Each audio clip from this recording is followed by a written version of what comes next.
بسم اللہ الرحمن الرحیم۔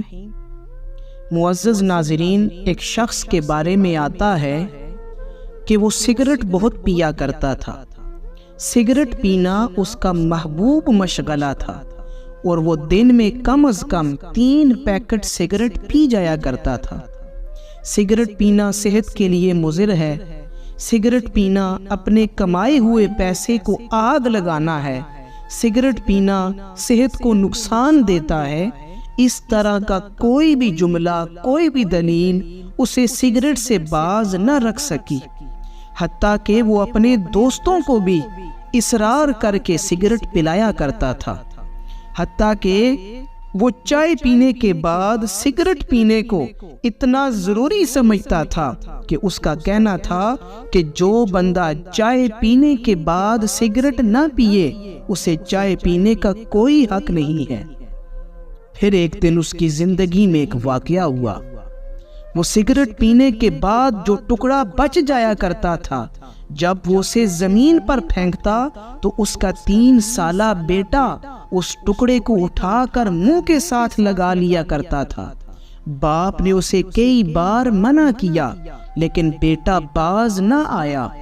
ایک دن جب ماں نے سختی کی اور بیٹے کو منع کیا تو اس 3 سالہ بیٹے نے کہا کہ ابا بھی تو پیتے ہیں۔ جب یہ جملہ باپ نے سنا تو یہ جملہ اس کے دل پر ایک ہتھوڑے کی ضرب کی طرح لگا۔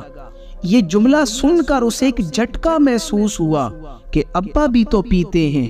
جب باپ نے یہ جملہ سنا اس نے سگریٹ چھوڑ دی، کیونکہ وہ یہ سوچنے پر مجبور ہو گیا کہ اگر میں خود سگریٹ پیتا رہا تو میں اپنے بچے کو منع کیسے کروں گا، میں اپنے بچے کو باز کیسے رکھوں گا اگر میں خود وہی کام کرتا رہا۔ جب بچے نے یہ کہا کہ ابا بھی تو سگریٹ پیتے ہیں، یہ جملہ وہ شخص برداشت نہ کر سکا۔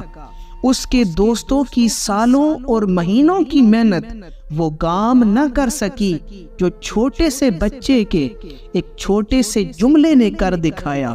اس شخص نے پوری زندگی کے لیے سگریٹ کو خیر آباد کہہ دیا اور سگریٹ کو طلاق دے دی، اور اس کے بعد کبھی اس شخص نے سگریٹ کو ہاتھ نہ لگایا۔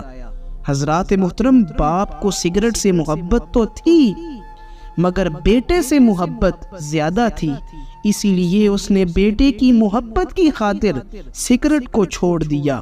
اب یہاں سے ہمیں سبق کیا ملتا ہے؟ سبق یہ ملتا ہے کہ انسان کو وہی کہنا چاہیے جو وہ خود کرتا ہو۔ لما تقولون ما لا تفعلون، اللہ قرآن مجید میں ارشاد فرماتا ہے کہ تم وہ بات کیوں کہتے ہو جو تم خود کرتے ہو۔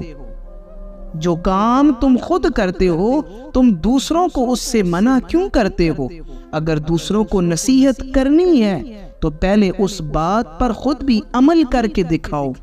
اور اسی طرح یہ سبق بھی ملتا ہے کہ ہر آدمی کو اپنے مفادات کے ساتھ، اپنی مصلحتوں کے ساتھ، اپنے فائدے کے ساتھ محبت ہوتی ہے، لیکن اسلام کا تقاضا یہ ہے کہ انسان کو سب سے زیادہ محبت اللہ رب العزت کی ذات سے ہونی چاہیے، اور یہ محبت اتنی زیادہ ہونی چاہیے کہ انسان اللہ کی خاطر دنیا کے تمام مفادات کو، تمام مصلحتوں کو، تمام فائدوں کو قربان کرنے پر تیار ہو جائے۔